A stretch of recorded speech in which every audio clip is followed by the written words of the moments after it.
Mi madre me obligó a guardar el secreto de la infidelidad de mi padre, y me destruyó la vida.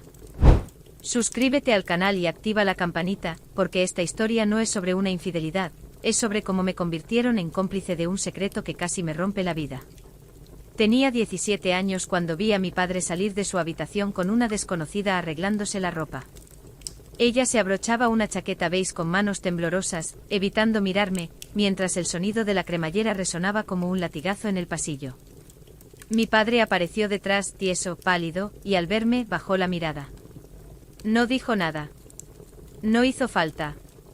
En ese instante entendí que el hombre al que admiraba desde niño, el que me enseñó a andar en bicicleta sin rueditas, a pescar en el río Luján con caña de bambú, a firmar mi nombre con orgullo en cada examen, a no mentir ni siquiera por una calificación, tenía otra vida. Y que yo acababa de convertirme en testigo de algo que no debía saber. No era un error. No era un malentendido. Era una traición cuidadosamente oculta tras las rejas verdes de nuestra casa, detrás de las sonrisas dominicales y los apretones de mano en las reuniones del barrio. Vivíamos en una casa blanca con rejas verdes en Villa Devoto, en una cuadra tranquila donde los vecinos se saludaban por las mañanas con un buenos días, y los domingos olían a asado, jazmín y pasto recién cortado.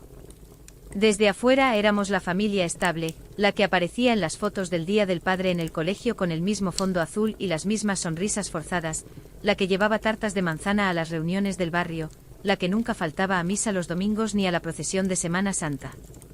Un contador respetado en una firma del centro, siempre de camisa planchada, corbata discreta y zapatos lustrados, el tipo de hombre que los vecinos decían tiene palabra, si te dice que lo hace, lo hace.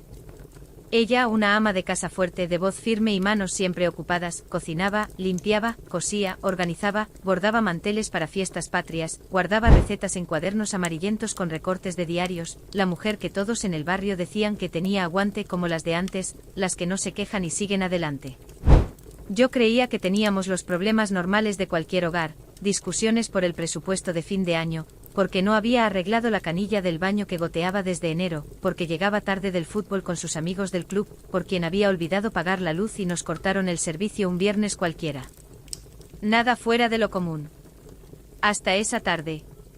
Regresé antes de la escuela porque me sentía mal. Tenía náuseas desde el recreo, así que el preceptor, viendo mi palidez y el sudor frío en mi frente, me dejó irme con una nota firmada que decía, salida autorizada por malestar estomacal. Tomé el colectivo en silencio, mirando por la ventana como la ciudad se desdibujaba en manchas grises y verdes. Entré en la casa sin hacer ruido, dejé la mochila en el suelo de la entrada y me quité los zapatos para no molestar, como me habían enseñado desde pequeño. En esta casa se respeta el silencio de los demás. Fue entonces que oí voces en la habitación principal. No era una discusión. Era risa baja, murmullos íntimos, un tono que jamás había escuchado en mi casa. Era una voz femenina suave, juguetona, con ese acento porteño que modula las palabras como si fueran caricias, y la de mi padre, relajada, cómplice, feliz. El tipo de felicidad que yo no le había visto en años, ni siquiera en los cumpleaños de mi madre, ni en las vacaciones en Mar del Plata, ni cuando nací yo. Minutos después, vi a esa mujer salir. Era más joven que mi madre, con el pelo recogido en un moño descuidado y maquillaje corrido por el calor de la siesta. Se abrochaba la chaqueta beige mirando al suelo, y al pasar frente a mí, apretó los labios como si contuviera una disculpa, una explicación, un adiós que nunca pronunció. Mi padre apareció detrás con la camisa mal abotonada, el tercer botón en el cuarto ojal, el cuello enrojecido, el pelo despeinado. Al verme su rostro se descompuso. No dijo nada. No intentó justificarse. Solo bajó la mirada y entró de nuevo a la habitación, dejándome solo en el pasillo, con el corazón golpeándome las costillas como si quisiera escapar de mi pecho. Esa misma noche, después de cenar, una cena de pollo al horno con papas asadas que mi madre preparó como si nada hubiera pasado, con la misma sonrisa de siempre, el mismo, ¿cómo te fue en la escuela?, el mismo, ¿te acordaste de entregar la tarea de historia? Me llamó a su cuarto. Esperaba que me pidiera contar lo que vi. Que me abrazara, me dijera que todo estaría bien, que mi papá cometió un error pero que los arreglarían, que era humano, que todos fallamos. Pero no, ella ya lo sabía. Lo supe por la forma en que evitaba mis ojos, por cómo sus manos estrujaban el borde de la sábana, por el temblor apenas perceptible en su voz. Se sentó en la orilla de la cama, con las manos entrelazadas sobre las rodillas, y me miró con ojos que no eran de madre, sino de cómplice, de aliada en un juego que yo no había elegido, en una guerra que no era mía. Me tomó las manos con fuerza, sus nudillos blancos, y me dijo con una voz apenas audible, como si las paredes tuvieran oídos y los vecinos pudieran escuchar a través del yeso, esto queda entre nosotros. No puedes decir nada. A nadie. Ni a tus amigos, ni a tus tíos, ni siquiera en confesión. Ni siquiera en tus pensamientos. Me explicó que era una aventura pasajera, que los matrimonios largos, llevaban 22 años casados, desde que se conocieron en una feria de San Isidro, cuando él la vio bailar chamamé y no pudo dejar de mirarla, tenían estas crisis, como tormentas de verano que pasan y dejan el aire más limpio. Que él estaba pasando por un momento difícil en el trabajo, con presiones, con gente nueva que no lo respetaba, y que esa mujer solo era un espejismo, una distracción momentánea. Que era una tontería, pero que revelar la verdad solo destruiría a la familia. Imagina lo que dirían los vecinos, me dijo, agarrándome con más fuerza. Imagina cómo te mirarían tus amigos.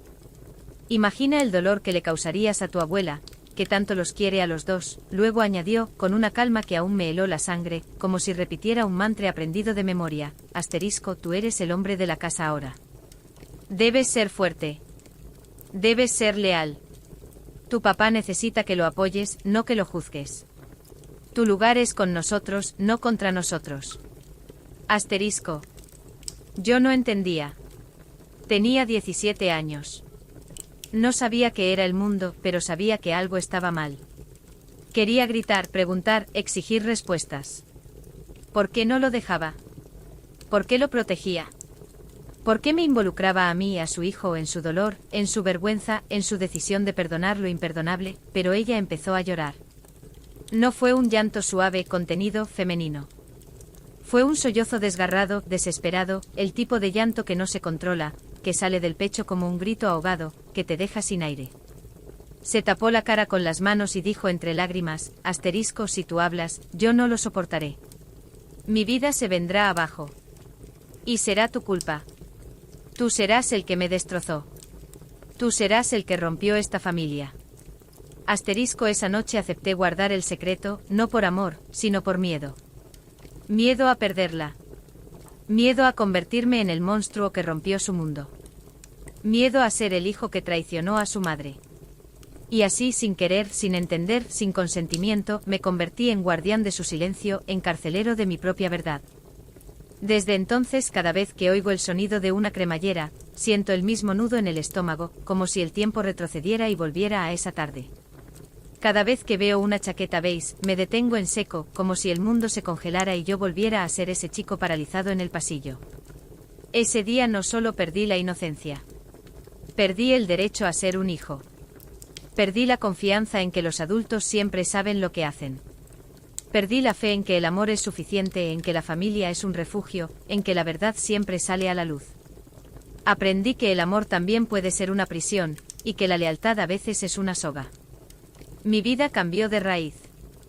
Mi padre actuaba como si nada hubiera pasado. Me saludaba igual, me preguntaba por la escuela, me prestaba su auto los fines de semana, me daba consejos sobre qué estudiar, me decía que me veía muy delgado, comes bien. Pero yo ya no lo veía igual. Cada sonrisa suya me parecía una máscara. Cada abrazo una mentira. Cada te quiero, hijo, un recordatorio de que me había convertido en su cómplice. Y lo peor era que él lo sabía. Nunca me lo dijo, pero en sus ojos había un agradecimiento silencioso, una complicidad que me asfixiaba.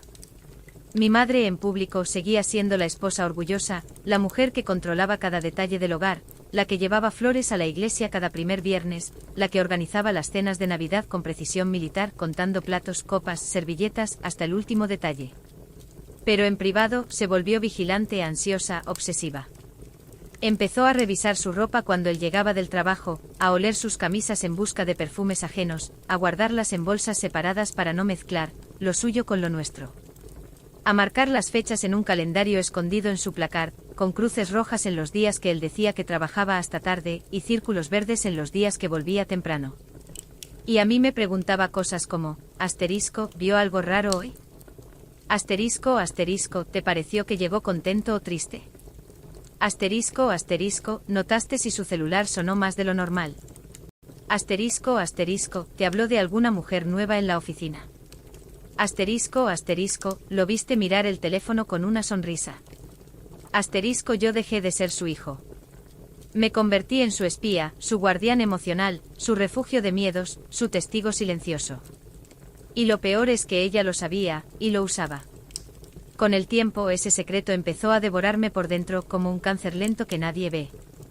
En la escuela me volví distraído, irritable, ausente.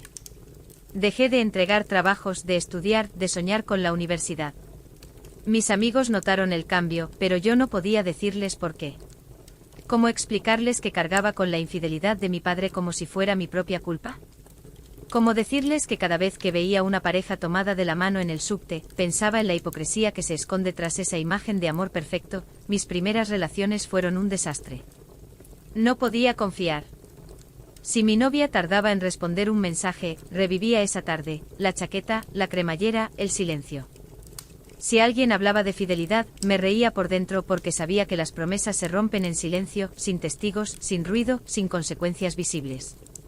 Incluso hoy, cuando firmo un contrato, leo cada línea 3 veces, porque aprendí que las palabras escritas también pueden mentir, y que los papeles más limpios suelen esconder las peores verdades. Tengo problemas para dormir de espaldas a mi pareja, porque temo que al despertar, encuentre a alguien que ya no soy, alguien que sigue cargando con el silencio de otro. Y en bodas ajenas, siempre busco una salida, porque no soporto ver a la novia sonreír con la certeza de que ha encontrado al amor de su vida, cuando yo sé que el amor puede fingirse, que el compromiso puede ser una fachada, que la lealtad puede ser una prisión. Años después, ya como adulto con un trabajo estable como diseñador gráfico, un departamento propio en Palermo con una ventana que da a un patio de luces, y una terapeuta que me ayudaba a desenredar este nudo de culpa y silencio que llevaba en el pecho como una piedra, intenté hablar con mi madre. Le dije con calma, sin reproche, solo con el dolor acumulado de una década, asterisco, ese secreto me robó la adolescencia. Me dejó sin paz. Me hizo creer que el amor era silencio, vigilancia, culpa. Me enseñó que la lealtad se mide por cuanto puedes callar, no por cuanto puedes amar. Y me dejó sin la capacidad de confiar, ni en los demás, ni en mí mismo. Asterisco, ella se molestó. Frunció el ceño, se cruzó de brazos y dijo con voz fría, distante, como si hablara de un extraño, asterisco, exageras. Lo hice por nuestro bien. Deberías agradecerme por mantener a esta familia unida. Otros se hubieran separado y tú habrías sufrido más. Al menos no quedaste en la calle. Al menos tuviste una casa, una mesa, una cama. Eso es más de lo que muchos tienen. Asterisco, en ese momento entendí algo muy doloroso, algo que me llevó años aceptar. Para ella, yo no era una víctima. Era una herramienta. Alguien a quien podía manipular con culpa y miedo, alguien cuyo silencio era su mejor arma para mantener la fachada, para no perder el respeto del barrio, para no tener que enfrentar la verdad de que su matrimonio era una ilusión. El día que todo explotó fue durante una cena de domingo, en esa misma casa blanca con rejas verdes, donde el olor a jazmín aún flotaba en el aire. Mi padre había ido a un partido de fútbol con sus amigos del club, y estábamos los dos solos. Yo ya no podía más. Llevaba semanas con insomnio, con pesadillas en las que volvía a ver a esa mujer, pero esta vez con mi rostro, mis ojos, mi silencio. Le dije con voz temblorosa pero firme, como si cada palabra fuera un clavo que clavaba en la pared de su conciencia, asterisco, no es justo que me hayan obligado a cargar con la infidelidad de mi padre. Me robaron la confianza, la tranquilidad, la capacidad de amar sin sospechas. Y lo peor es que ustedes me hicieron creer que era lo correcto. Que callar era amor. Que protegerlos era mi deber. Pero no era mi guerra. No era mi error. Y no era mi silencio el que los sostenía, era su miedo. Su miedo al que dirán, a la verdad, a la soledad. Asterisco. Ella me gritó que si hablaba, si le decía algo a alguien, si siquiera mencionaba esto a un terapeuta, me perdería para siempre. Asterisco, te sacaré de mi vida. No quiero saber nada de ti. Serás un traidor. No eres mi hijo. Asterisco, y ahí fue cuando algo dentro de mí se rompió, pero también se liberó. La miré a los ojos, sin odio, sin lágrimas, y le respondí con una calma que sorprendió hasta a mí mismo, como si una voz más vieja, más sabia, hablara a través de mí, asterisco, ya me perdiste hace años. Desde el día en que me dijiste que callar era amar. Desde ese momento dejaste de verme como tu hijo y me convertiste en tu refugio. Y yo no soy tu refugio. Soy un hombre que merece vivir sin secretos ajenos. Merezco una vida donde el amor no sea una cárcel, donde la verdad no sea una amenaza, donde mi lealtad no sea una moneda de cambio. Asterisco. No confronté a mi padre. No fue necesario. Mi decisión fue alejarme emocionalmente de ambos. Llamé menos, visité menos, dejé de celebrar cumpleaños y navidades con ellos. Cuando mi abuela murió fui al velatorio, me despedí en silencio, y me fui antes del entierro. No fue venganza. Fue supervivencia. Fue la única forma de no perderme del todo. Entendí que no me correspondía salvar un matrimonio roto, ni limpiar las mentiras de mi padre, ni sostener el ego herido de mi madre. La lealtad forzada no es amor. Es una forma de abuso silencioso, disfrazada de protección, de sacrificio, de por el bien de la familia. Y el bien de la familia no puede construirse sobre la espalda de un hijo roto. Hoy, cada vez que veo a una pareja mayor tomada de la mano en el parque, no siento envidia. Siento esperanza. Porque sé que el amor verdadero no necesita secretos, ni vigilancia, ni cómplices. El amor verdadero se muestra. Se habla. Se arregla. Se respeta. Y que los hijos no están obligados a cargar con las culpas de sus padres. Nuestros hombros no nacen para sostener los errores ajenos. Nacen para abrazar, para construir, para volar. Y cuando finalmente sueltas el peso que no es tuyo, descubres que puedes respirar. De verdad. Por primera vez. Contar esta historia es parte de mi sanación. Porque guardar un secreto por amor puede parecer noble desde fuera, pero cuando ese secreto te destruye por dentro, deja de ser protección y se convierte en una condena. Una prisión sin rejas, pero con llaves que nunca te dieron.